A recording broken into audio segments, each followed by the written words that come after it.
그날은 다른 날도 아닌 바로 제 칠순 잔칫날이었습니다. 엄마, 그냥 편하게 곱게 늙으시지. 왜 사람을 이렇게 피말리게 해요? 하객들 앞에서 제 머리채를 틀어쥔 아들이 으르렁거리듯 말했습니다.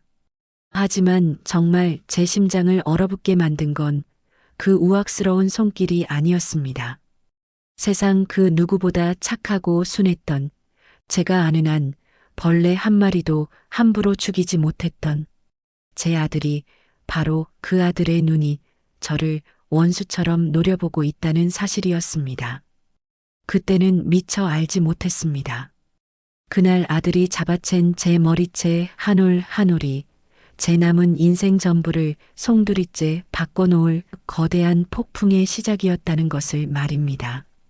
사연 시작 전에 무료로 할 수 있는 구독과 좋아요를 눌러주시면 제게 큰 힘이 됩니다. 안녕하세요. 제 이름은 오복순, 올해 70입니다. 어쩌다 제 인생이 이 지경까지 오게 된 건지 그 이야기를 하려면 제 젊은 시절로 거슬러 올라가야 합니다.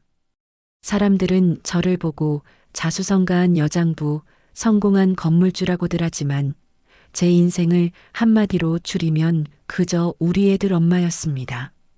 29에 남편을 먼저 하늘로 보내고 든든한 아들 영민이와 살가운 딸 지연이를 보며 억척같이 살았습니다. 하지만 과부의 살림에서 아들이란 존재는 곧 집안의 기둥이었기에 제 마음의 무게추는 늘 아들 영민이에게로 조금 더 기울어져 있었던 것이 사실입니다. 그게 딸 지연이에게는 두고두고 한이 되었고 제게는 평생의 빚이 되었지요. 남편 잃고 처음에는 시장 구석에 작은 좌판 하나 놓고 시작했습니다. 새벽 4시면 일어나 집에서 끓인 육수를 들통에 이고 나가 해가 질 때까지 길바닥에 서서 국밥을 말아 팔았습니다. 겨울이면 살을 애는 칼바람에 손발이 깨지는 것 같았고 여름이면 땀이 비 오듯 쏟아져 눈을 뜰 수가 없었습니다. 손목은 시큰거리고 어깨는 내려앉았지만 교복을 입고 좌판 한쪽 구석에 쪼그리고 앉아 숙제하던 아들 얼굴 한번 보면 피로가 눈 녹듯 사라졌습니다. 엄마 힘들지? 이거 붙여. 어린 아들이 제 시큰한 손목에 쥐어주던 파스 한 장이 제게는 세상 어떤 보약보다 큰 힘이었습니다. 그렇게 좌판에서 3년을 꼬박 버텨 악착같이 모은 돈으로 드디어 시장 골목에 번듯한 내 가게 작은 국밥집을 차렸습니다. 비로소 비바람을 피할 수 있는 지붕이 생겼을 때 아들, 딸 손을 잡고 얼마나 기뻤는지 모릅니다. 그 국밥집이 제법 잘 되어 아들 대학까지 보냈습니다.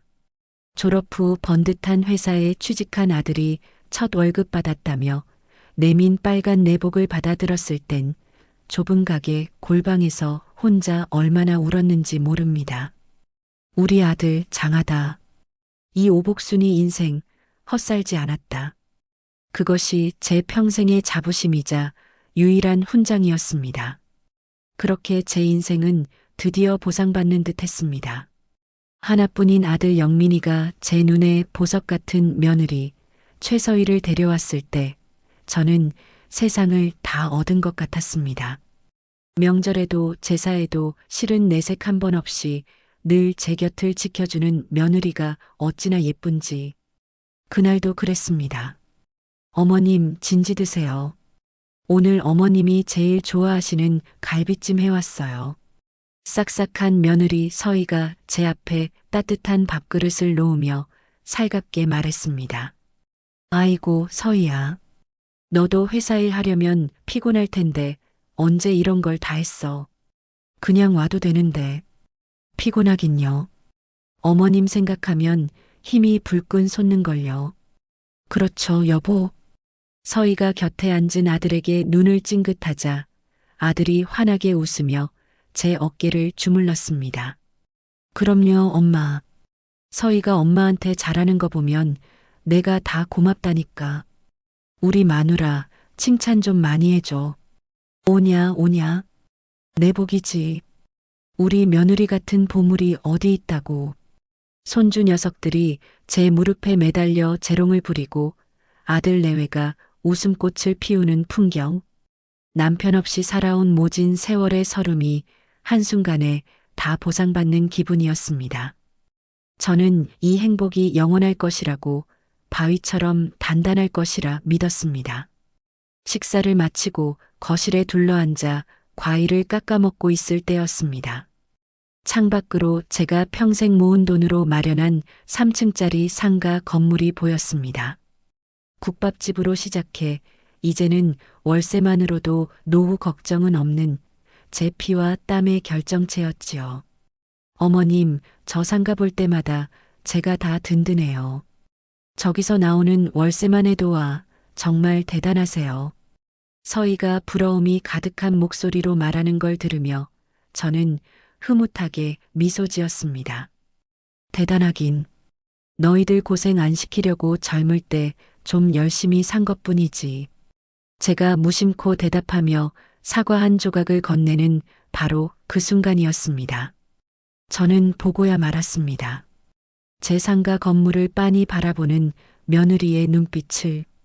그 눈에는 단순한 부러움이나 존경이 아니었습니다. 아주 잠시였지만 그 눈빛 속에는 무언가를 탐하고 계산하고 재고 있는 듯한 번뜩이는 빛 서슬 퍼런 욕망이 스쳐 지나갔습니다. 저 상가만 있으면 우리 영민 씨도 회사에서 스트레스 받을 일 없고 우리 애들 유학도 걱정 없을 텐데 그렇죠, 어머님? 서희는 금세 상냥한 미소를 지으며 제게 물었지만 저는 등줄기에 소름이 오소소 돋는 것을 느꼈습니다. 방금 전에 그 눈빛과 겹쳐지자 아무것도 아닌 그 한마디가 마치 제 마음속을 떠보는 날카로운 칼날처럼 느껴졌습니다. 그렇지. 다 너희들 생각해서 마련한 거지. 저는 애써 태어난 척 대답했지만 심장이 쿵쾅거렸습니다. 내가 잘못 본 거겠지. 우리 착한 며느리가 설마 스스로를 다독였지만 한번 피어난 의심의 씨앗은 쉬이 가라앉지 않았습니다. 그날 밤 아들 내외가 돌아가고 텅 빈 집에 홀로 남으니 온갖 생각이 다 들었습니다. 설거지를 하다가도 텔레비전을 보다가도 문득문득 며느리의 그 이상한 눈빛이 떠올라 섬찟했습니다. 아니다. 내가 늙어서 망령이 드는 게야. 복에 겨운 투정이지. 우리 영민이가 얼마나 효자고 우리 서희가 얼마나 착한데. 그렇게 불안한 마음을 억지로 누르고 잠자리에 들려던 참에 딸 지연이에게서 전화가 걸려왔습니다. 아들만 챙기는 저 때문에 늘 뒷전이었던, 그래서 항상 미안하고 애틋한 딸이었지요. 엄마 잘 지내? 오빠네는 자주 들러? 그럼 오늘도 왔다 갔지. 우리 며느리가 갈비찜도 해오고 사돈댁은 복도 많아 저런 딸을 둬서. 제 목소리엔 절로 신이 났습니다. 하지만 전화기 너머 딸의 목소리는 어쩐지 가라앉아 있었습니다. 그래, 엄마 좋으면 됐어. 근데 엄마, 혹시 올케가 뭐 다른 말은 안 해? 다른 말이라니? 무슨 소리야? 아니야, 그냥 엄마 무슨 일 있으면 나한테 꼭 제일 먼저 전화해야 해. 알았지? 딸의 목소리에는 무언가 걱정이 서려 있었습니다. 마치 무언가를 알고 있지만 차마 제게 말하지 못하는 사람처럼. 저는 그저 아들만 챙기는 것에 대한 서운함이려니 대수롭지 않게 넘겼습니다.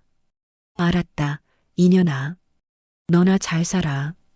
끊는다. 퉁명스럽게 전화를 끊었지만 마음 한구석의 불안감은 안개처럼 더욱 짙어져 갔습니다. 그리고 며칠 후 제 불안이 그저 늙은이의 망상이 아님을 확인시켜주는 일이 생기고야 말았습니다. 아들 내외와 함께 외식을 하고 집으로 돌아오는 차 안에서였습니다. 아들이 잠시 음료수라도 사오겠다며 편의점에 들른 사이 저는 차 안에서 며느리와 단둘이 남게 되었습니다. 어색한 침묵이 흐르던 그때 며느리의 휴대폰이 울렸습니다. 발신자를 확인한 며느리는 잠시 제 눈치를 살피더니 금세 상냥하게 웃으며 말했습니다. 어머님, 차 안이 좀 답답해서요. 저 잠깐 바람 좀 쐬고 올게요. 저는 고개를 끄덕였고 며느리는 문을 열고 나가 차에서 몇 걸음 떨어진 곳에 서서 전화를 받았습니다. 제게 등을 돌린 채로요. 그 뒷모습을 보는 순간 제 안에 불길한 예감이 목구멍까지 차올랐습니다. 저도 모르게 마취에 홀린 것처럼 손을 뻗어 창문 버튼을 살짝 눌렀습니다. 창문이 손가락 한마디만큼 아주 미세하게 열렸습니다. 그리곤 눈을 감고 머리를 시트에 기댄 채 자는 척했습니다. 밤 공기를 타고 며느리의 목소리가 조각조각 나뉘어 제 귓속으로 날아와 박혔습니다.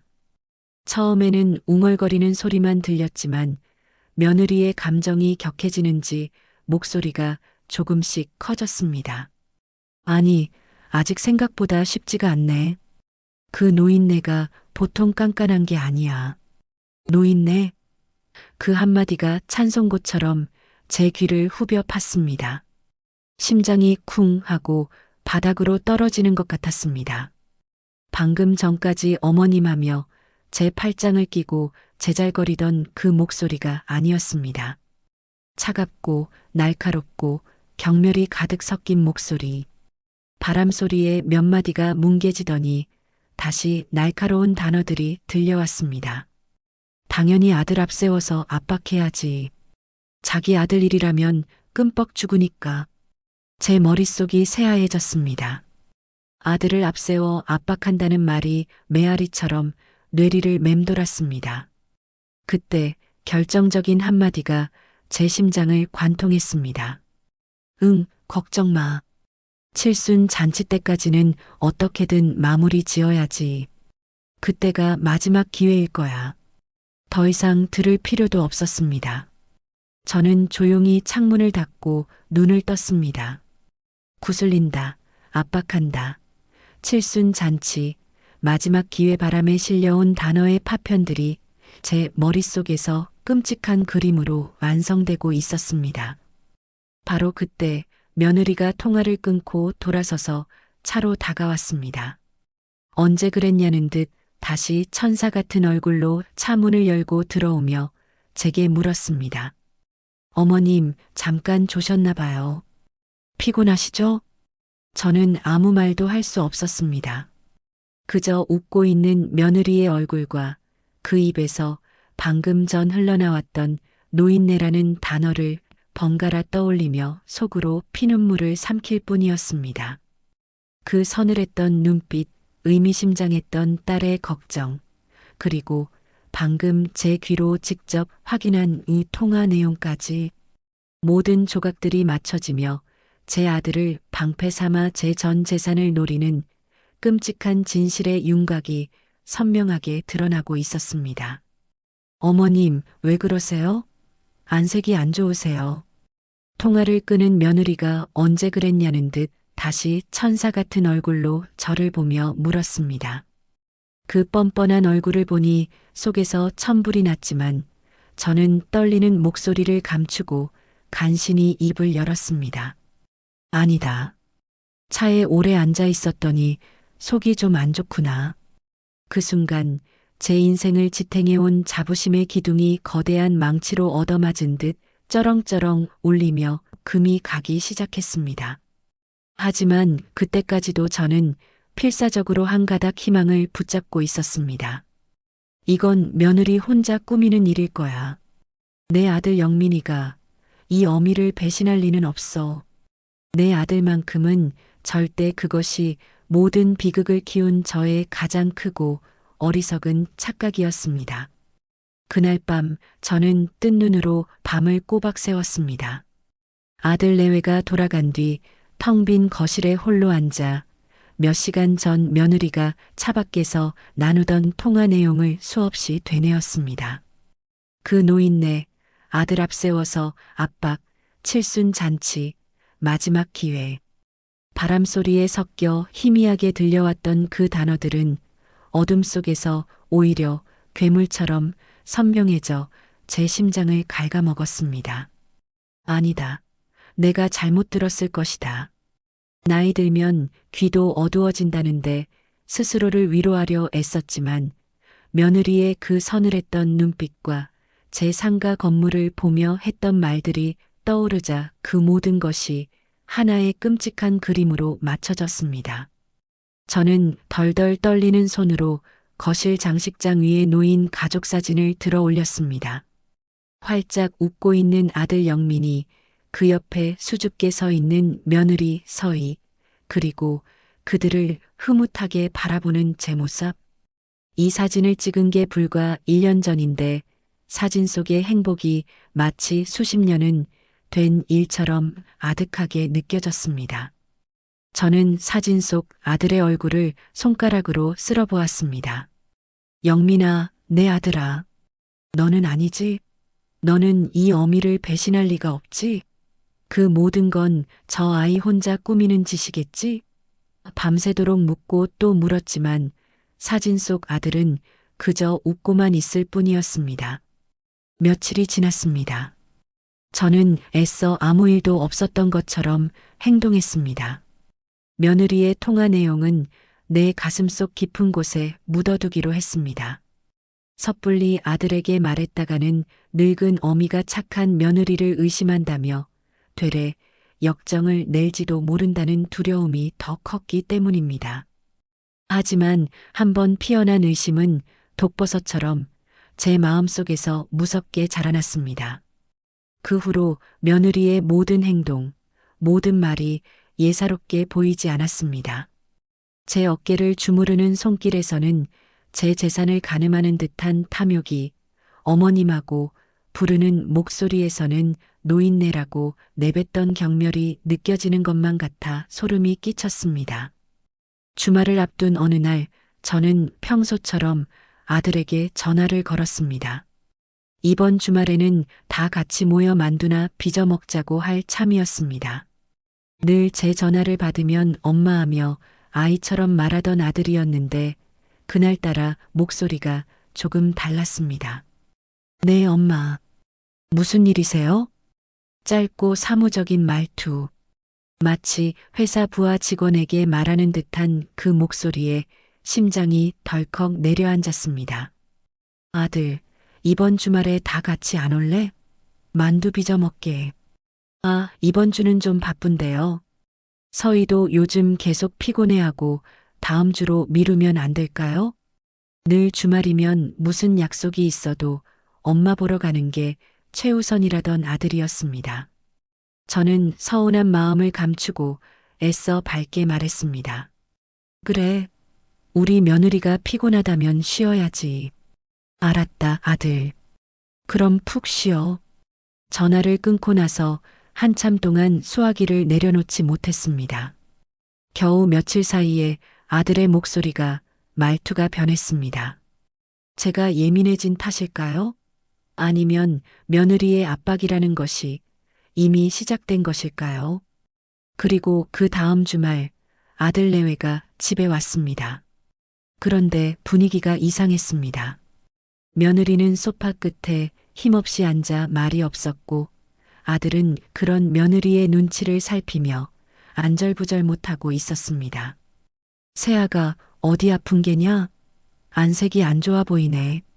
제 물음에 며느리가 힘없이 고개를 저으며 옅게 웃었습니다.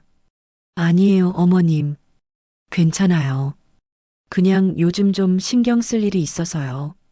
저는 그 모습이 전부 연기처럼 보였지만 아들의 눈에는 그저 가엾고 안쓰러운 아내의 모습으로만 비치는 듯 했습니다. 엄마, 잠깐 저 좀 봐요.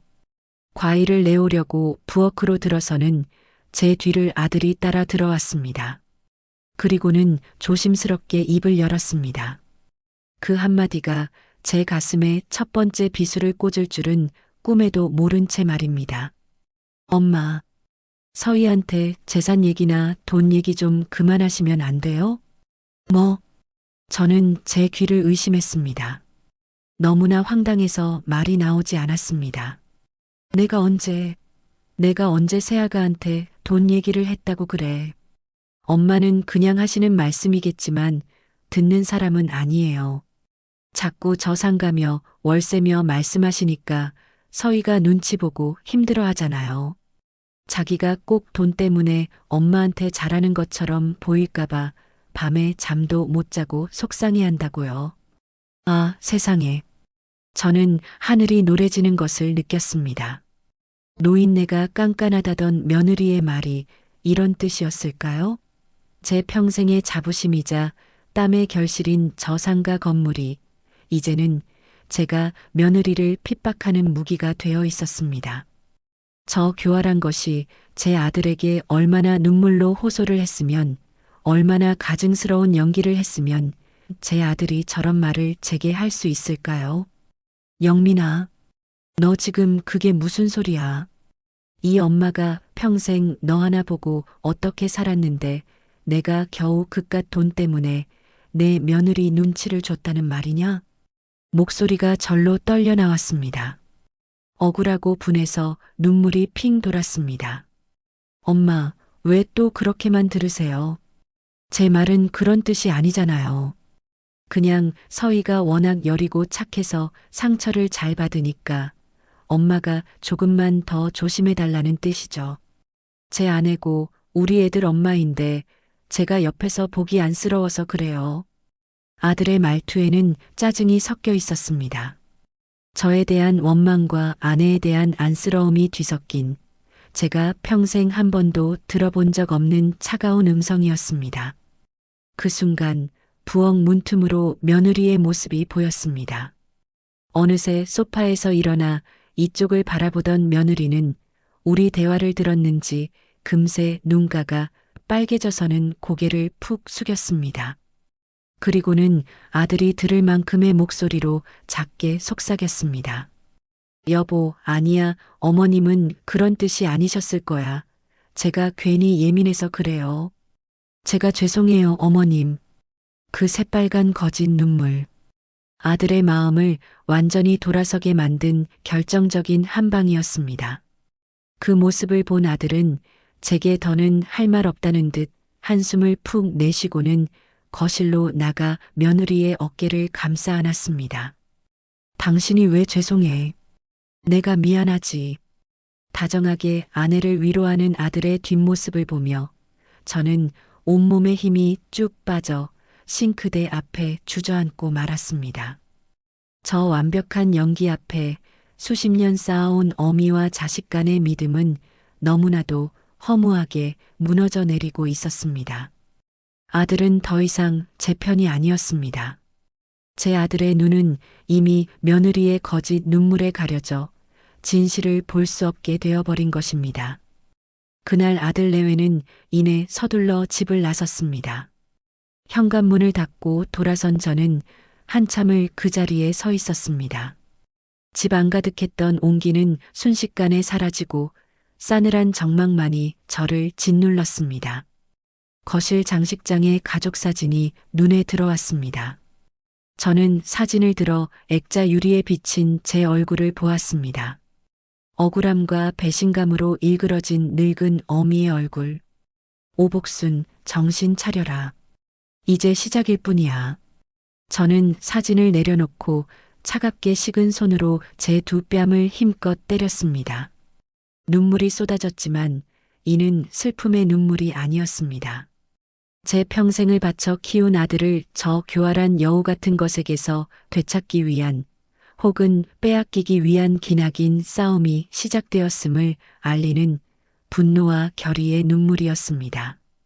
아들의 말투가 차가워졌음을 너무나도 뼈아프게 깨달은 밤이었습니다.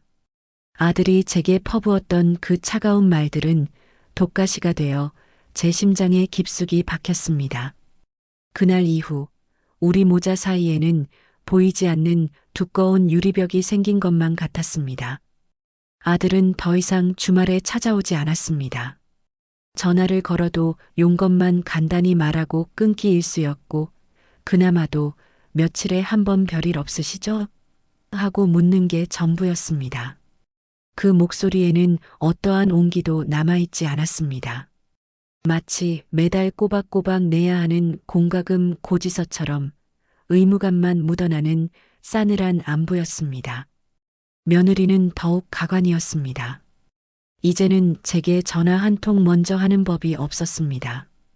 어쩌다 아들 옆에 있을 때 제가 전화를 걸면 수화기 너머로 어머님, 저 서희예요.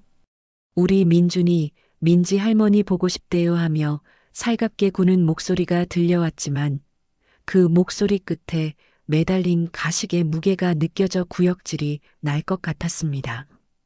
제가 그 연극에 장단을 맞춰주지 않고 그래, 알았다 하고 퉁명스럽게 답하면 다음 날 아들에게서 어김없이 전화가 왔습니다. 엄마, 서희한테 왜 그러세요? 걔가 뭘 그렇게 잘못했어요? 모든 것은 며느리가 짜놓은 각본대로 흘러가고 있었습니다. 저는 점점 더 고약하고 속 좁은 시어머니가 되어가고 있었고, 며느리는 착하지만 시어머니 등살에 힘겨워하는 비련의 여주인공이 되어가고 있었습니다. 그렇게 한 달이 지났을까, 저는 이대로는 안 되겠다 싶었습니다. 아들이라도 봐야겠다는 생각에 손주 녀석들이 좋아하던 돈가스를 사서 아들네 집으로 향했습니다. 아들이 제게 등을 돌린 것은 오해 때문이니 얼굴을 보고 차근차근 이야기하면 분명히 풀 수 있을 거라 믿었습니다. 그 어리석은 믿음이 제 가슴에 더 큰 대못을 박을 줄도 모른 채 말입니다. 어머님, 어쩐 일이세요? 연락도 없이. 문을 열어준 며느리는 당황한 기색이 역력했지만 이내 저를 집 안으로 들였습니다. 우리 강아지들 할미 왔다. 제가 손주들을 부르며 거실로 들어서는 순간이었습니다. 소파에서 장난감을 가지고 놀던 7살배기 손자 민준이가 저를 보더니 제 뒤에 있던 엄마 서희의 등 뒤로 와락 숨어버리는 것이었습니다. 민준아, 왜 그래? 할미가 돈가스 사왔는데. 저는 어색하게 웃으며 다가갔지만 아이는 고개를 절레절레 저으며 엄마 치마폭에 얼굴을 묻었습니다. 어머님 오셨어요. 방에서 나온 아들이 저를 보고 굳은 얼굴로 말했습니다. 저는 손에 든 돈가스 봉지를 식탁에 내려놓으며 애써 웃었습니다. 영민아, 내가 통 안 오길래 엄마가 왔다. 우리 손주들도 보고 싶고 해서. 제 말에 아들은 아무 대답 없이 제게서 시선을 피한 채 아내에게 물었습니다. 민준이 왜 저래? 할머니 오셨는데. 그러자 며느리가 기다렸다는 듯이 하지만 아주 곤란하고 난처하다는 표정으로 입을 열었습니다. 아, 여보, 그게 어머님, 제가 대신 사과드릴게요. 애가 아직 어려서 뭘 잘 몰라서 그래요. 대체 무슨 소리야? 애가 왜 저러는데? 아들의 목소리가 날카로워졌습니다.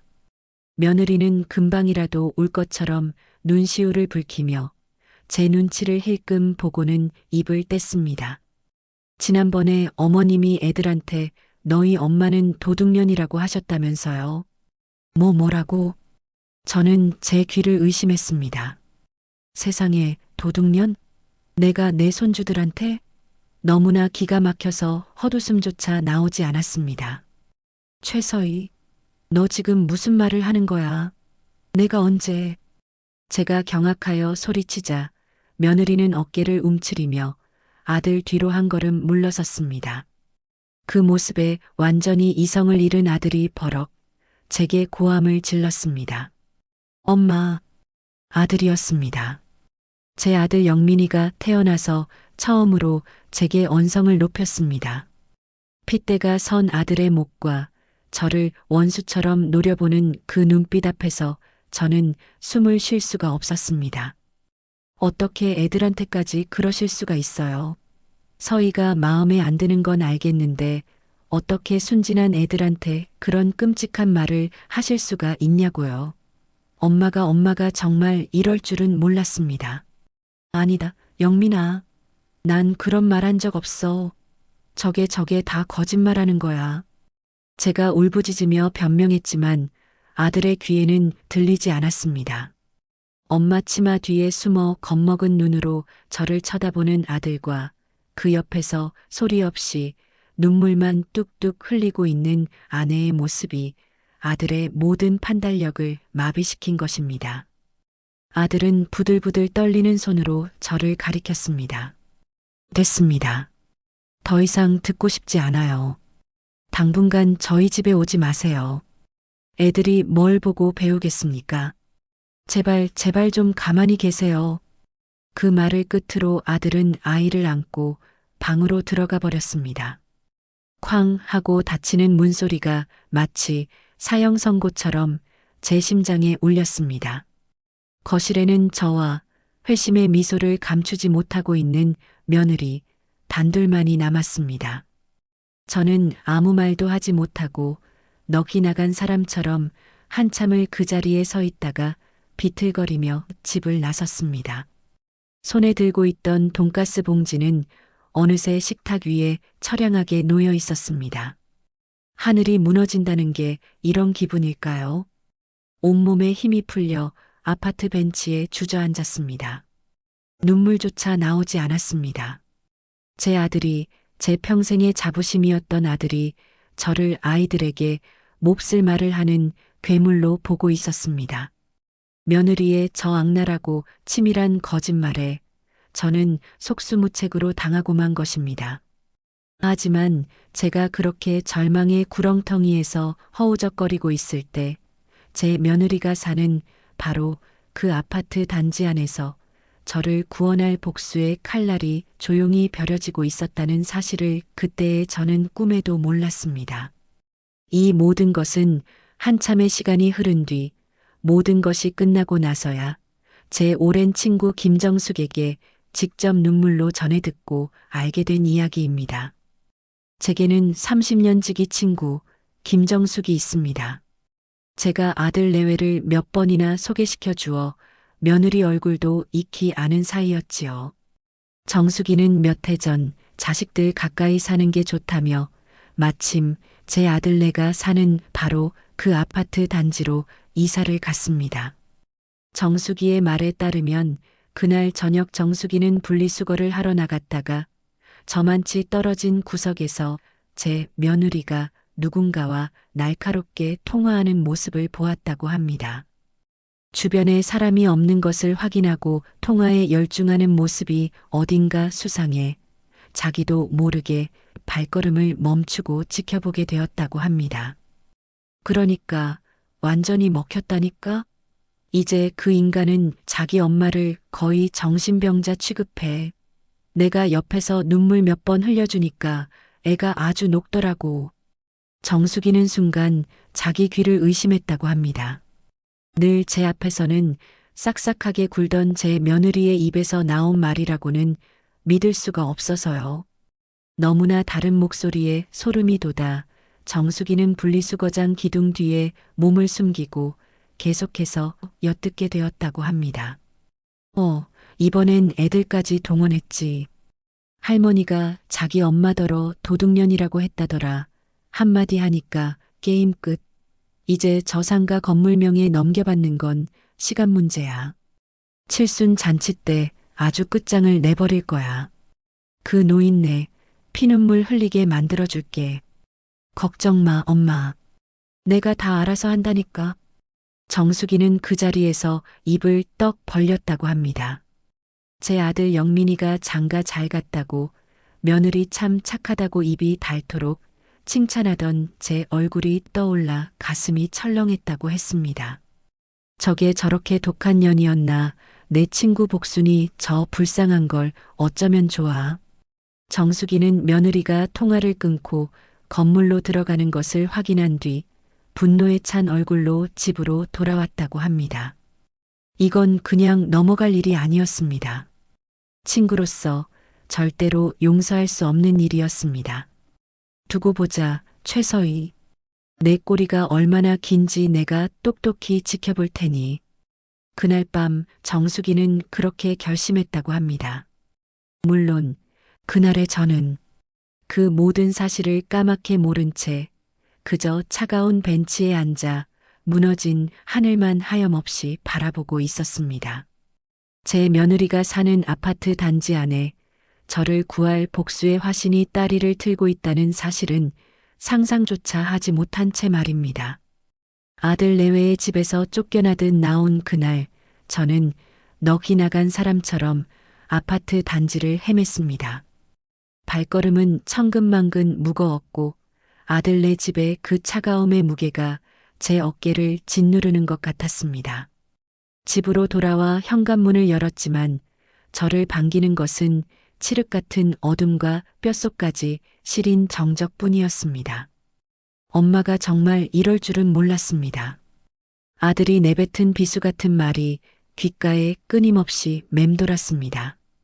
제 평생을 바쳐 지어 올린 자부심이라는 성이 아들의 그 한마디에 와르르 무너져 내렸습니다. 그날 밤 저는 처음으로 제 아들이 무섭다는 생각을 했습니다. 그날 이후 저는 완벽한 섬이 되었습니다. 아들에게 걸려오던 의무적인 안부 전화마저 완전히 끊겼습니다. 제가 먼저 전화를 걸면 받지 않았습니다. 수십 번을 걸어야 겨우 연결되는 통화 너머에서는 왜요 하는 단 한마디가 들려올 뿐이었습니다. 그 차가운 목소리 앞에서 저는 아무 말도 할 수가 없었습니다. 밥은 먹었니? 별일은 없니? 하는 평범한 어미의 안부조차 이제는 제게 허락되지 않은 사치가 되어버렸습니다. 며칠 뒤 아들에게서 문자 한 통이 왔습니다. 당분간 연락하지 마세요. 서희와 아이들이 힘들어합니다. 그 두 문장이 제 숨통을 완전히 끊어놓았습니다.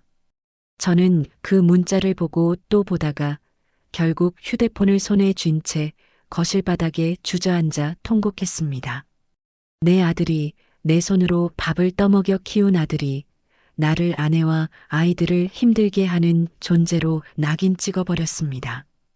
며느리의 거짓 눈물은 제 아들의 눈과 귀를 완벽하게 멀게 만들었고 저는 이제 아들의 세상에서 완전히 지워지고 있었습니다. 세상과 나를 이어주던 유일한 끈이 끊어지자 저는 급격하게 무너져 내렸습니다. 잠을 잘 수가 없었습니다. 눈을 감으면 아들의 원망 어린 눈빛과 며느리의 비웃는 듯한 얼굴이 번갈아 나타나 저를 괴롭혔습니다. 밥맛도 잃었습니다. 평생 국밥을 말아 수만 명의 배를 채워온 제 손으로 정작 제 입에 넣을 밥 한 숟갈을 뜨기가 어려웠습니다. 거울 속에 비친 제 모습은 날이 갈수록 초라해졌습니다. 퀭한 눈, 푹 꺼진 볼, 하얗게 설이 내린 머리카락. 마치 저 자신이 아닌 낯선 노파가 거울 속에 서 있는 것만 같았습니다. 가장 끔찍한 것은 제 자신에 대한 의심이었습니다. 혹시 내가 정말 그런 말을 했나? 나도 모르게 하고 깜빡하는 건가? 혹은 잠결에라도? 며느리의 계략이라는 것을 머리로는 알면서도 아들의 그 단호한 태도 앞에서 제 기억조차 확신할 수 없게 되었습니다. 그 교활한 것들은 저를 고립시키는 것을 넘어 제 정신까지 병들게 하고 있었습니다. 의처증 걸린 노인네, 망령든 시어머니, 며느리가 제 등 뒤에서 분명 그렇게 말하고 다닐 것이라 생각하니 피가 거꾸로 솟다가도 이내 정말 내가 이상해진 건 아닐까 하는 공포가 온몸을 휘감았습니다. 하루는 딸 지연이에게서 전화가 왔습니다. 아들 문제로 끙끙 앓는 동안 정작 딸에게는 신경조차 쓰지 못했습니다. 엄마, 목소리가 왜 그래? 어디 아파? 걱정이 가득한 딸의 목소리에 그만 와르르 무너져 모든 것을 털어놓고 싶었지만 차마 그럴 수가 없었습니다.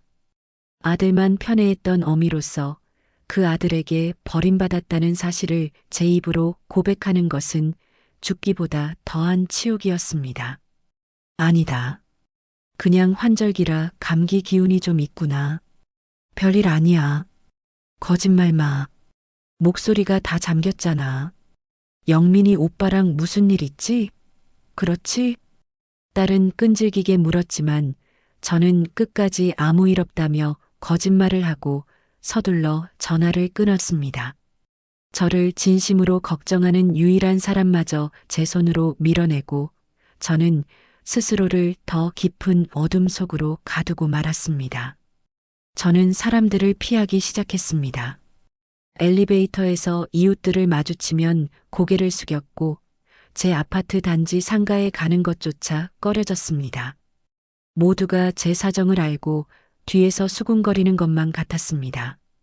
특히 저의 오랜 친구들을 마주치는 것이 가장 두려웠습니다.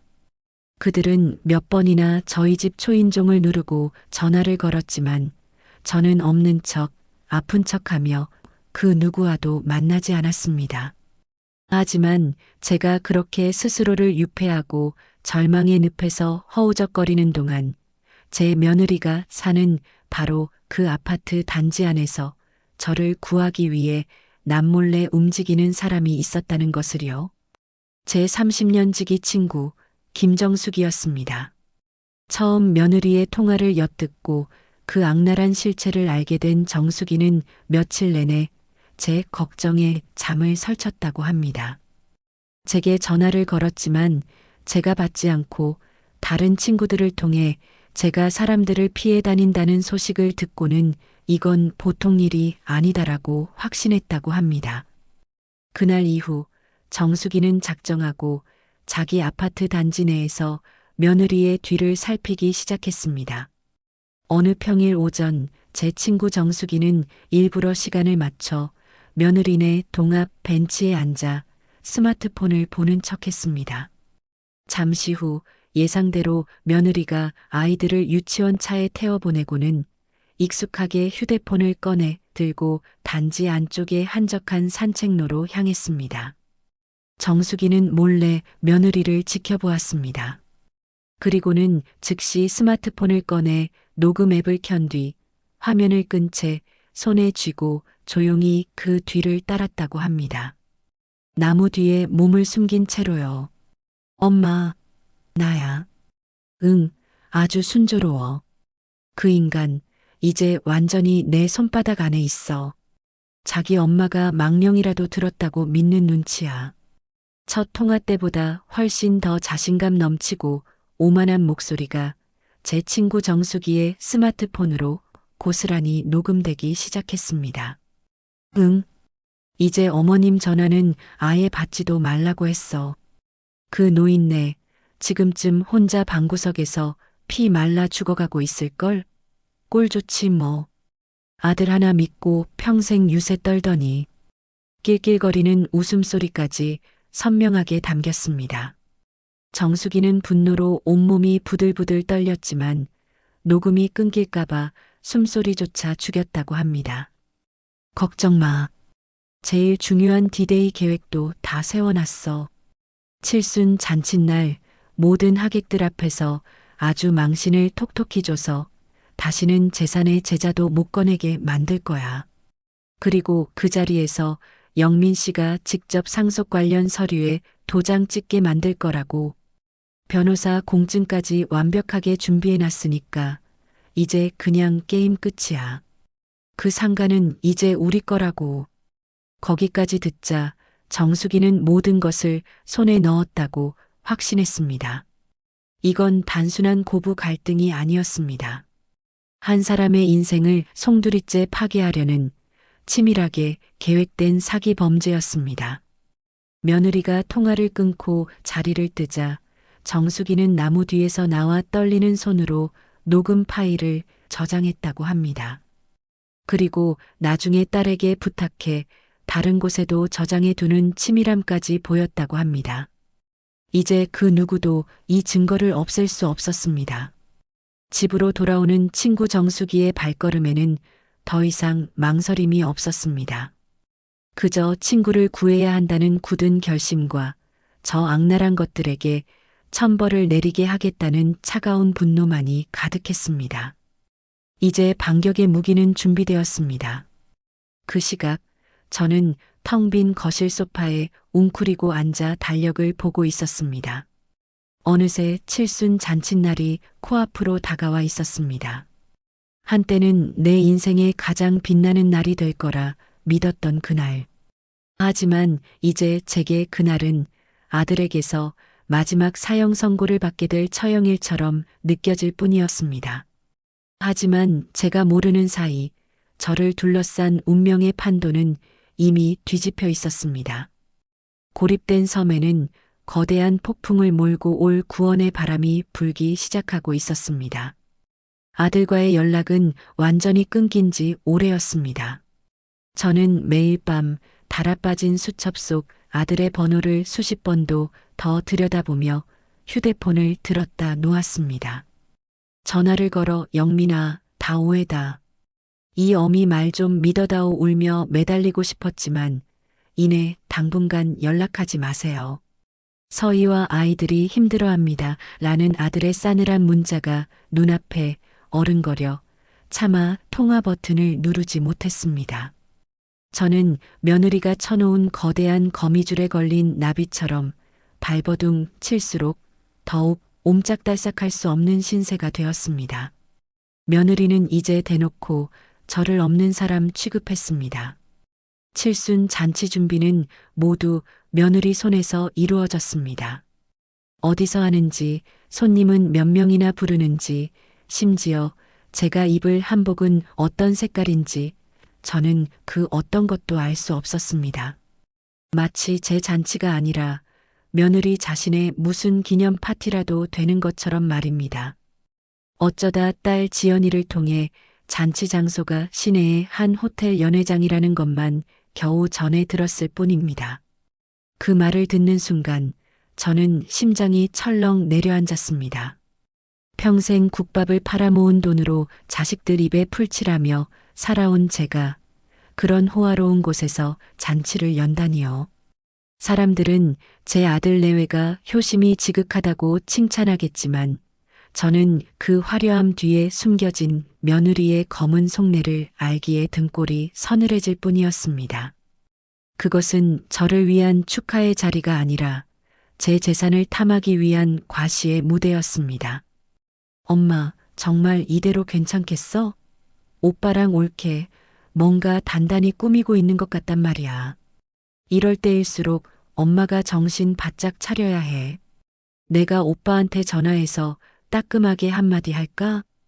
딸 지연이가 제 손을 잡으며 분통을 터뜨렸지만 저는 힘없이 고개를 저었습니다. 아니다. 내가 나서면 일만 더 커진다.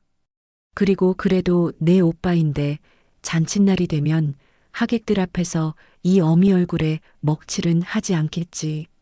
마지막 희망이다. 나는 내 아들을 믿어볼란다. 그래요. 저는 그 지경에 이르러서도 신락 같은 희망을 버리지 못했습니다. 핏줄이라는 것, 모정이라는 것이 그렇게 어리석고 미련한 것이었습니다. 칠순 잔칫날 고운 한복을 차려입고 손님들을 맞는 제 모습을 보면 아무리 며느리의 거짓말에 눈이 멀었어도 아들의 마음이 조금은 움직이지 않을까? 그런 헛된 기대를 품고 있었습니다. 잠 못 이루는 밤이면 저는 어둠 속에서 아들의 어릴 적 모습을 하염없이 떠올렸습니다. 시장 좌판에서 국밥을 팔던 시절, 칼바람에 손이 꽁꽁 얼어붙으면 어디선가 달려와 제 손에 작은 입김을 호 불어주던 아들. 엄마, 내가 따뜻하게 해줄게. 그 작은 온기가 제 얼어붙은 세상 전부를 녹여주곤 했습니다. 학교에서 상장이라도 받아오는 날이면 제가 우리 아들 장하다 하고 칭찬해주길 기다리며 하루 종일 제 꽁무니만 졸졸 따라다니던 아이. 제가 일부러 모른 척하면 엄마 나 오늘 이거 받았는데 하고 제 옷소매를 잡아 끌던 그 까만 눈망울이 아직도 선합니다. 제가 어이구 우리 강아지 세상에서 제일 똑똑하네 하며 머리를 쓰다듬어 주면 그제야 세상을 다 가진 듯 환하게 웃던 내 아들 영민이. 저는 텅 빈 거실을 서성이다 낡은 앨범을 꺼내 들었습니다. 앨범 속에는 꼬질꼬질한 얼굴로 그러나 세상 가장 행복한 미소를 짓고 있는 아들의 모습이 가득했습니다.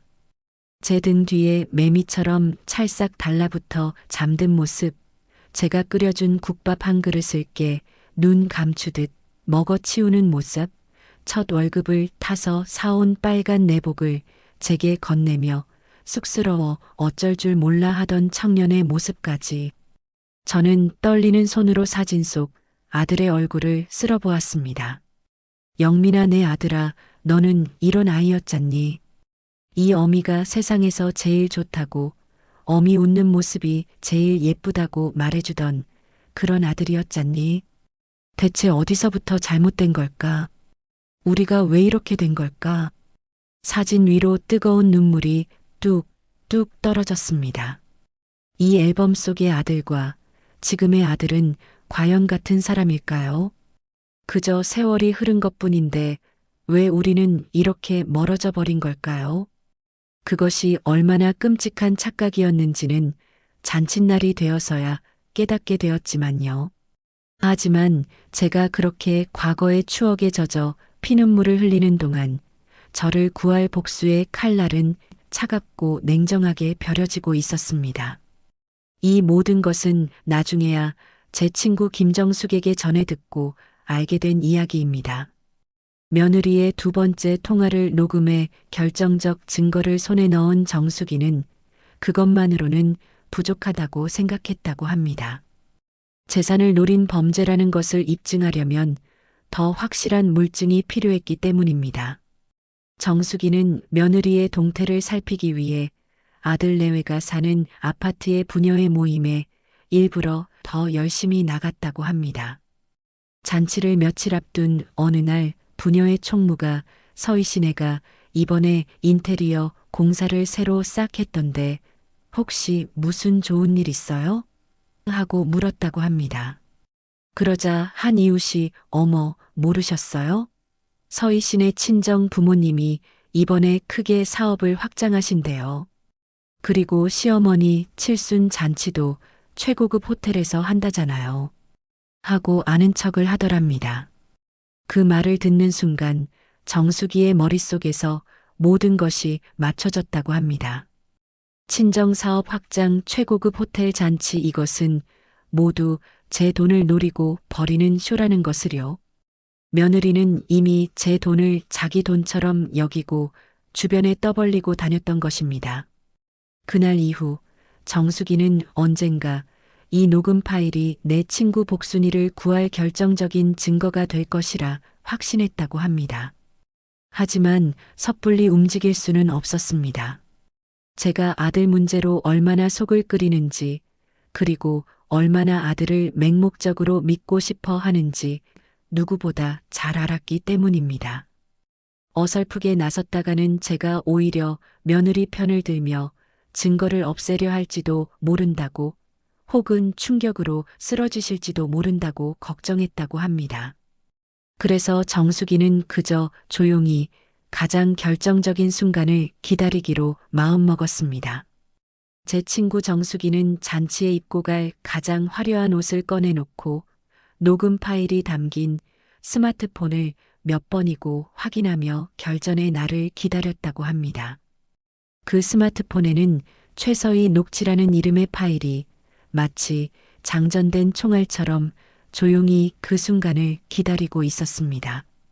저는 그저 아들이 예전처럼 엄마 하고 다정하게 불러주기만을 바라며 잠 못 이루는 밤을 보내고 있었습니다. 제 며느리는 제 재산을 손에 넣을 생각에 단꿈에 젖어 있었습니다. 그리고 제 친구는 친구를 위해 언제든 방아쇠를 당길 준비를 마친 채 그날을 기다리고 있었습니다. 각기 다른 꿈을 꾸는 세 사람의 시간은 흘러 마침내 운명의 칠순 잔칫날 아침이 밝아오고 있었습니다. 하늘은 더할 나위 없이 맑았지만 그것은 거대한 폭풍이 몰아치기 직전의 고요함일 뿐이었습니다. 마침내 운명의 날, 내 칠순 잔칫날의 아침이 밝았습니다. 밤새 뒤척이다 뜬 눈으로 맞이한 새벽, 창밖은 야속하게도 한 점 구름 없이 맑았습니다. 저는 멍하니 동이 터오는 하늘을 바라보며 생각했습니다. 오늘 모든 것이 끝날 수도 혹은 다시 시작될 수도 있겠구나. 미용실에서 곱게 머리를 손질하고 며느리가 보냈다는 낯선 주소의 숍에서 처음 보는 연분홍빛 한복으로 갈아입었습니다. 거울 앞에 선 제 모습은 낯설기만 했습니다. 겉모습은 화려한 잔치의 주인공이었지만 속은 사형 집행을 기다리는 죄수처럼 타들어가고 있었습니다. 엄마, 너무 곱다. 세상에서 우리 엄마가 제일 예쁘네. 지연이가 제 어깨를 감싸며 말했지만 그 목소리 끝이 미세하게 떨리는 것을 저는 느낄 수 있었습니다. 제 딸 역시 오늘이 평범한 잔칫날이 아님을 직감하고 있는 것이겠지요. 호텔 연회장에 도착했을 때 저는 다시 한번 숨이 턱 막히는 것을 느꼈습니다. 입구에는 제 얼굴이 담긴 커다란 현수막이 걸려 있었고 안으로 들어서자 화려한 샹들리에와 생화 장식, 가리고 수십 개의 원형 테이블이 저를 압도했습니다.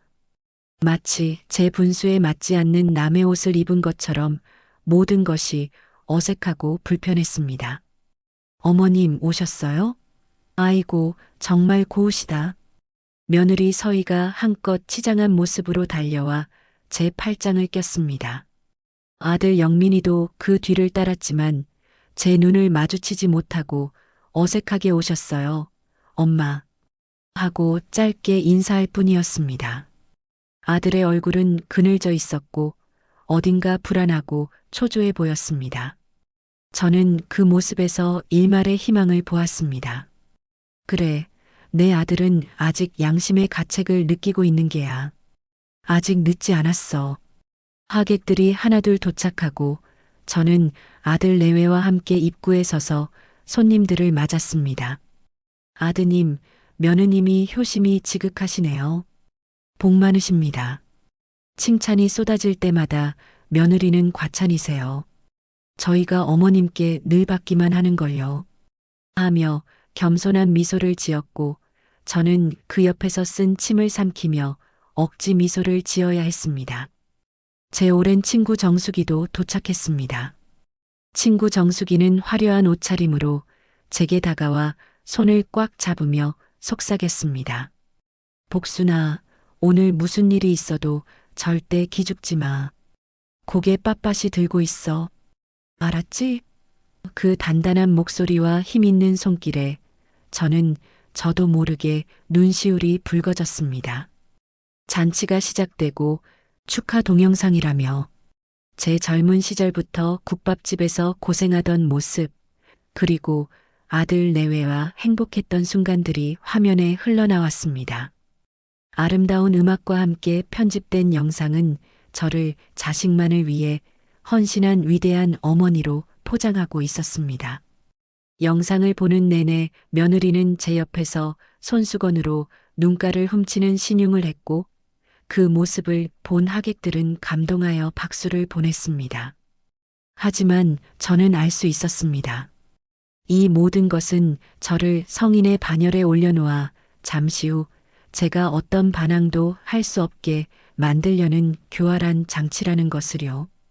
영상이 끝나고 사회자가 저를 단상 위로 불렀습니다. 하객들에게 감사 인사를 전할 시간이었습니다. 저는 떨리는 다리로 단상에 올라 마이크를 잡았습니다. 이렇게 궂은 날씨에도 제 칠순 잔치에 와주신 모든 분들께 진심으로 감사드립니다.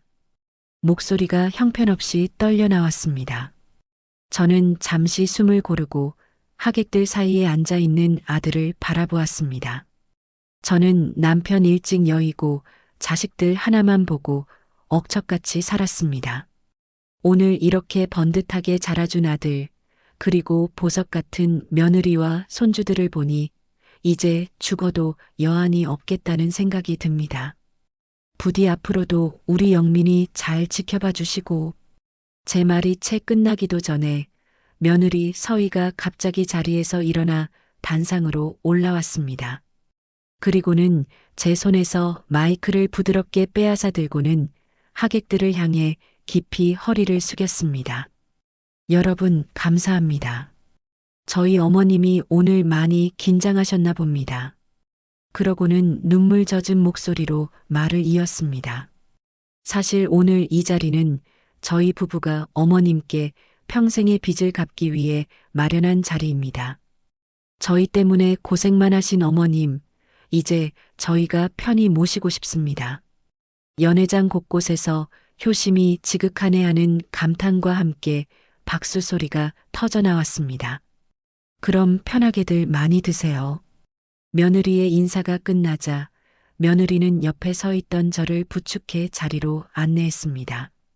하객들의 박수 소리와 어수선한 분위기 속에서 며느리는 제 귀에 대고 작게 속삭였습니다. 어머님, 오늘 너무 고우세요.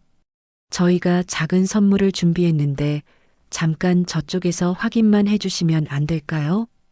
며느리는 저를 연회장 구석 하객들의 시선이 잘 닿지 않는 작은 테이블로 이끌었습니다. 그곳에는 아들 영민이가 굳은 얼굴로 서 있었습니다. 테이블 위에는 생신 축하 기념서라고 적힌 고급스러운 표지의 서류철이 놓여 있었습니다. 엄마, 이게 뭐냐면 엄마 앞으로 된 보험이랑 연금인데 이제 저희가 관리해 드리려고요. 여기 서명만 몇 군데 하시면 돼요. 앞으로는 저희가 신경 안 쓰시게 다 알아서 해드릴게요. 아들은 애써 웃으며 말했지만 그 눈빛은 불안하게 떨리고 있었습니다. 며느리는 옆에서 어머님이 요즘 깜빡깜빡 하시니까 저희가 챙겨드려야죠. 어머님, 그냥 이름만 쓰시면 돼요. 하며 펜을 제 손에 쥐어주었습니다. 저는 말없이 서류를 넘겨보았습니다. 보험 계약자 변경 동의서, 부동산 관리 위임 계약서, 교묘한 단어들로 포장되어 있었지만 결국 제 모든 재산을 넘기라는 소리였습니다. 어떻게든 제 자필 서명만 받아내려는 속셈이었습니다. 싫다. 제 입에서 나온 나지막한 한마디에 두 사람의 얼굴이 굳어졌습니다.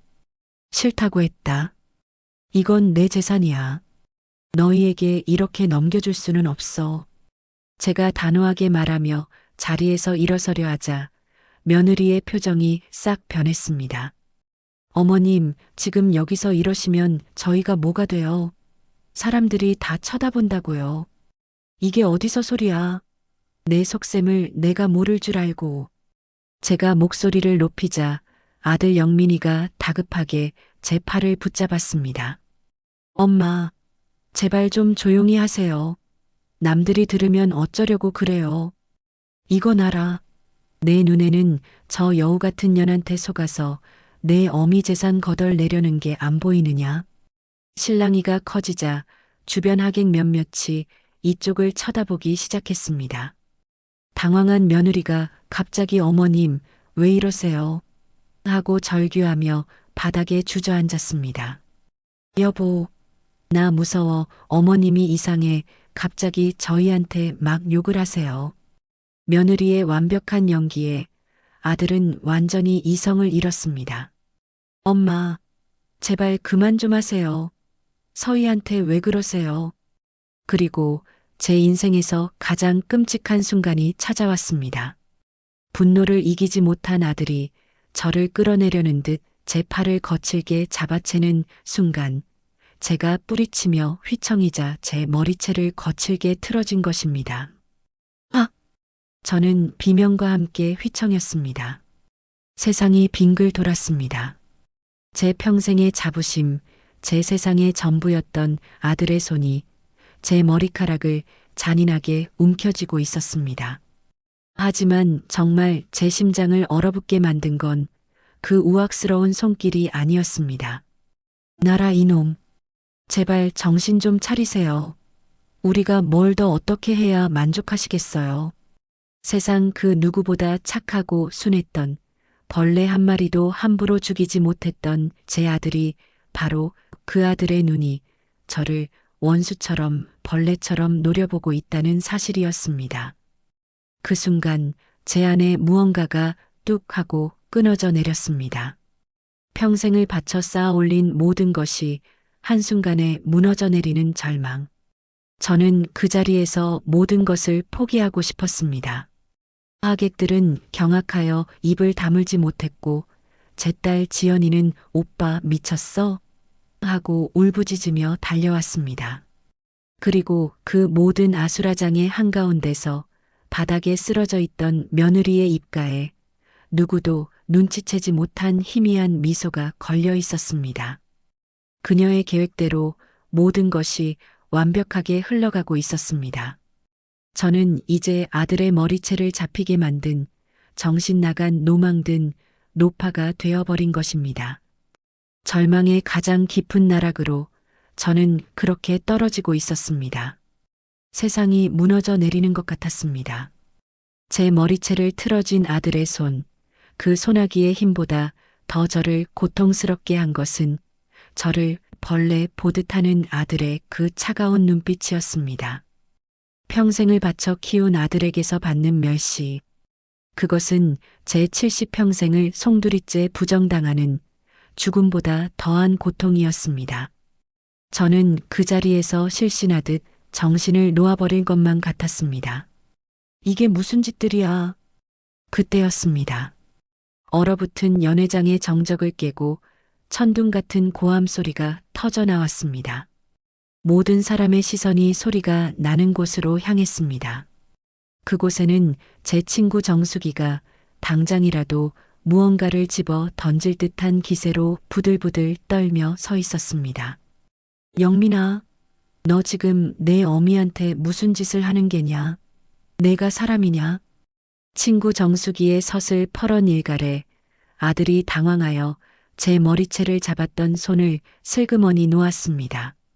저는 비틀거리며 단상 위에 주저앉았습니다. 아주머니, 이건 저희 집안일입니다. 상관 마시고 앉아 계세요. 아들이 애써 태어난 척 말했지만 내 친구 정숙이는 코웃음을 쳤습니다. 집안일? 내 어미 머리채를 하객 수백 명 앞에서 잡아 돌리는 게 집안일이라고? 저기 쓰러져서 우는 척하는 저 여우 같은 년한테 속아서 내 어미를 정신병자 취급하는 게 집안일이야? 친구 정숙이는 바닥에 쓰러져 있던 며느리를 손가락으로 정확히 가리켰습니다. 며느리의 얼굴이 하얗게 질리는 것이 보였습니다. 아주머니, 지금 말을 너무 심하게 하시는 거 아닙니까? 아들이 다시 소리치자 정숙이는 기다렸다는 듯이 자신의 스마트폰을 높이 들어 올렸습니다. 말을 심하게 해? 정말 심한 게 뭔지 내가 지금부터 똑똑히 들려주마. 여기 계신 하객 여러분, 지금부터 이 집안의 진짜 모습을 제가 전부 보여드리겠습니다.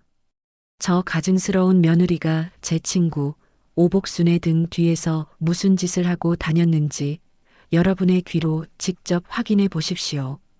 친구 정숙이는 연회장 음향 담당자에게 다가가 스마트폰을 건넸습니다. 잠시 후 연회장의 최고급 스피커를 통해 며칠 전 며느리가 친정어머니와 나누었던 그 악독한 통화 내용이 쩌렁쩌렁 울려 퍼지기 시작했습니다. 엄마, 나야. 응, 아주 순조로워. 그 인간, 이제 완전히 내 손바닥 안에 있어. 자기 엄마가 망령이라도 들었다고 믿는 눈치야. 방금 전까지 저를 향해 어머님하며 눈물을 흘리던 그 목소리가 아니었습니다. 경멸과 오만이 가득한 진짜 며느리의 목소리였습니다. 연회장은 찬물을 끼얹은 듯 조용해졌습니다. 아들은 이게 뭐야 하며 믿을 수 없다는 표정으로 스피커와 제 며느리를 번갈아 쳐다보았습니다. 응, 이제 어머님 전화는 아예 받지도 말라고 했어. 그 노인네, 지금쯤 혼자 방구석에서 피 말라 죽어가고 있을걸? 꼴 좋지 뭐. 아들 하나 믿고 평생 유세 떨더니. 노인네, 꼴 좋다는 말에 하객석이 술렁이기 시작했습니다. 며느리는 사색이 되어 아니야, 저건 거짓말이야. 조작된 거라고 하고 외쳤지만 스피커에서는 그녀의 끔찍한 계획이 계속해서 흘러나왔습니다. 걱정 마. 제일 중요한 디데이 계획도 다 세워놨어. 칠순 잔칫날 모든 하객들 앞에서 아주 망신을 톡톡히 줘서 다시는 재산의 제자도 못 꺼내게 만들 거야. 그리고 그 자리에서 영민 씨가 직접 상속 관련 서류에 도장 찍게 만들 거라고. 변호사 공증까지 완벽하게 준비해 놨으니까 이제 그냥 게임 끝이야. 그 상가는 이제 우리 거라고.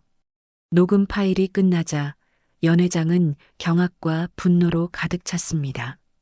모든 하객들이 며느리를 향해 손가락질하며 욕설을 퍼부었습니다. 저런 몹쓸 년을 봤나? 천하에 둘도 없는 악녀로구나. 며느리는 그 자리에 주저앉아 아니에요. 저건 내가 아니야. 하고 발악했지만 이미 그 누구도 그녀의 말을 믿지 않았습니다. 저는 멍하니 그 모든 광경을 지켜보았습니다. 그러다 문득 제 아들을 보았습니다. 아들은 넋이 나간 사람처럼 귀신이라도 본 듯한 얼굴로 제 며느리를 쳐다보고 있었습니다. 그 눈빛에는 더 이상 저에 대한 원망이나 분노가 없었습니다.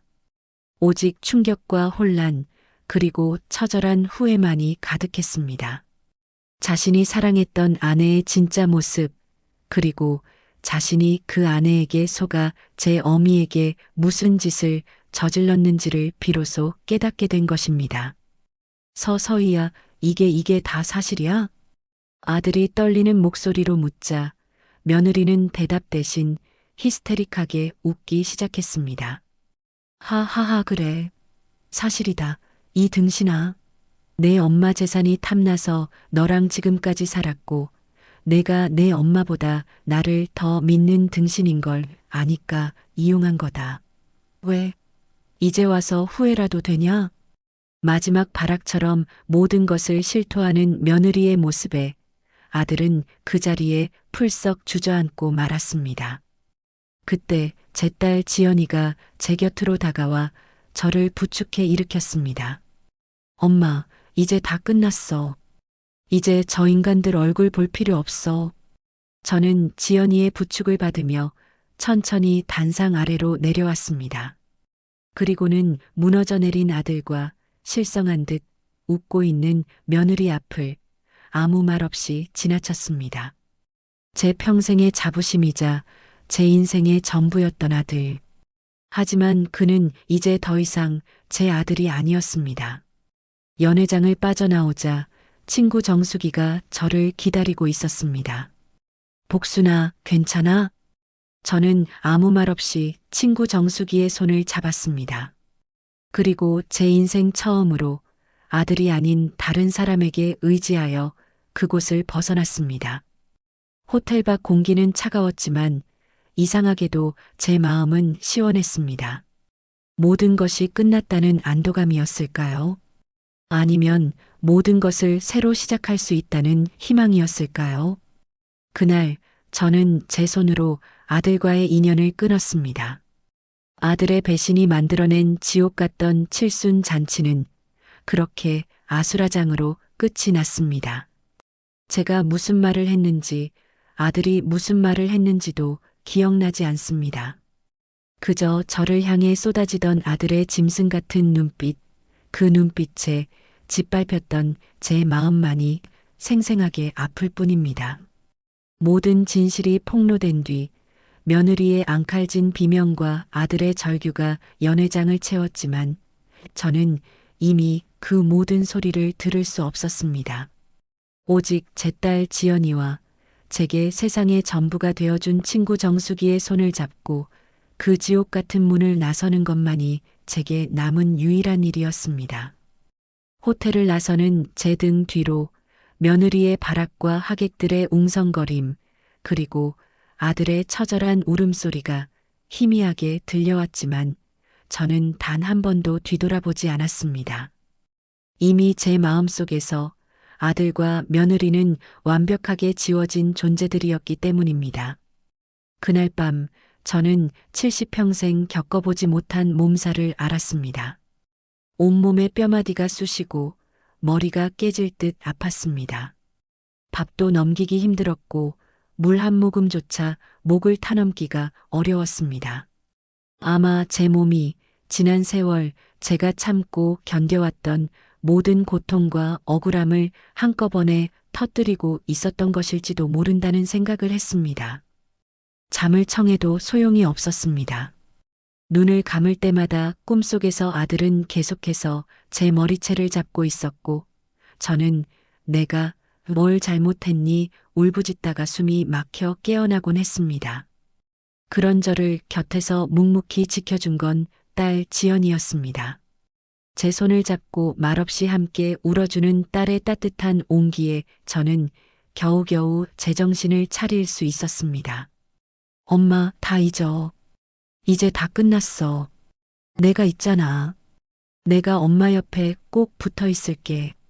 지연이의 따뜻한 위로와 매일같이 끓여다주는 친구 정수기의 뜨끈한 죽 덕분에 저는 조금씩 기력을 차릴 수 있었습니다. 정수기가 가져다주는 죽은 뭐 특별한 게 들어가지도 않았는데 어찌나 맛이 좋던지 그 뜨끈한 죽 한 그릇이 저를 살린 것 같았습니다. 세상은 좁고 소문은 빨랐습니다. 칠순 잔치의 전말은 순식간에 동네방네 퍼져나갔습니다. 아들 내외는 동네에서 얼굴도 들고 다니지 못할 지경이 되었다고 합니다. 친구 정수기에게 전해 들은 바로는 며느리는 조작된 녹음이라며 끝까지 발악했지만 이미 아파트 부녀회에서는 천하의 악녀로 낙인이 찍혀 아무도 그녀의 말을 믿어주지 않았다고 합니다.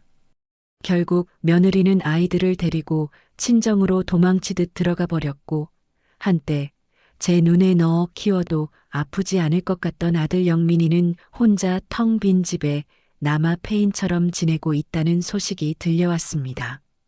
그러던 어느 날 딸 지연이가 제 눈치를 보며 조심스럽게 입을 열었습니다. 엄마, 오빠가 집 앞에 와 있어. 저는 아무 말도 하지 않았습니다.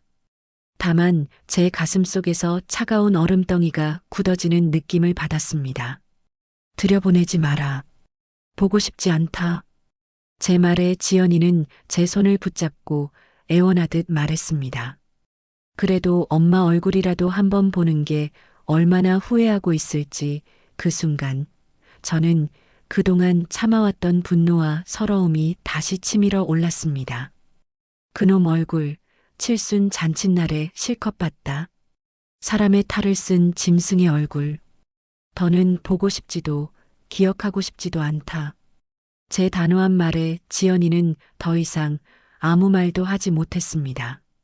그날 이후로도 아들은 며칠 동안이나 저희 집 현관문 앞을 서성이다 돌아갔지만 저는 단 한 번도 문을 열어주지 않았습니다. 제 마음속에는 이미 굳게 닫힌 문이 있었기 때문입니다. 저는 몸을 추스르고 가장 먼저 변호사를 찾아갔습니다. 친구 정수기가 소개해준 여성 인권 문제에 정통하다는 젊고 당찬 변호사였습니다. 그녀의 사무실에 들어서는 순간 저는 낯선 안정감을 느꼈습니다. 저는 그녀에게 그동안 있었던 모든 일을 털어놓았습니다. 며느리의 가증스러운 연기부터 아들의 폭언과 폭행, 그리고 칠순 잔칫날의 끔찍한 사건까지 모든 이야기를 들은 변호사는 제 손을 잡고 말했습니다. 어머님, 정말 힘드셨겠습니다. 이건 단순한 가족 문제가 아닙니다. 명백한 재산 편취를 목적으로 한 계획적인 접근이자 폐륜적인 폭행 사건입니다. 절대 용서해서는 안 됩니다. 변호사의 단호한 말에 저는 비로소 제가 겪은 일이 단순한 서운함이 아니라 법으로 단죄해야 할 심각한 범죄였다는 것을 깨달았습니다. 저는 변호사의 도움을 받아 아들 내외를 상대로 접근금지 가처분 신청과 함께 며느리를 상대로는 혼인 무효 소송 및 위자료 청구 소송을, 그리고 아들을 상대로는 상속결격자 확인 소송을 준비하기 시작했습니다. 상속결격자라는 낯선 법률 용어를 들으며 저는 씁쓸한 미소를 지었습니다. 법이 정하기 이전에 이미 제 마음속에서 아들은 자식으로서의 자격을 완전히 상실한 존재였으니까요. 모든 법적 절차를 위임하고 변호사 사무실을 나오는 길, 하늘이 유난히 맑았습니다. 이제야 제 인생의 무거운 족쇄를 풀어내는 기분이 들었습니다. 저는 더 이상 아들의 어미 오복순이 아니었습니다. 국밥집 사장 오복순, 건물주 오복순, 지연이의 엄마 오복순, 그리고 친구 정수기의 이름으로 저를 불러줄 수 있는 이 세상의 한 사람, 오복순. 저에게는 아직도 소중한 이름들이 많이 남아 있었습니다. 집으로 돌아온 저는 가장 먼저 제 국밥집으로 향했습니다. 제가 알아눕는 동안 가게 문은 굳게 닫혀 있었습니다. 먼지 쌓인 가게 문을 열고 안으로 들어서자 익숙한 멸치 육수 냄새가 저를 반겼습니다. 그래, 이곳이야말로 내 진짜 자리였습니다. 수십 년간 제 땀과 눈물이 배어 있는 이곳. 저는 앞치마를 둘러매고 가장 먼저 커다란 솥에 물을 받았습니다. 뽀얗고 뜨끈한 육수를 끓이던 그 시절의 저처럼 다시 새로운 삶을 살아가겠다는 의지를 다지며 불을 지폈습니다. 가게 문을 다시 연 첫날 약속이나 한 듯 단골 손님들이 우르르 몰려왔습니다. 사장님, 그동안 어디 아프셨어요? 얼마나 걱정했다고요? 사장님 없는 국밥은 국밥도 아니요. 다시는 아프지 마쇼. 따뜻한 국밥보다 더 뜨거운 사람들의 온정에 저는 저도 모르게 눈물을 뚝뚝 흘렸습니다.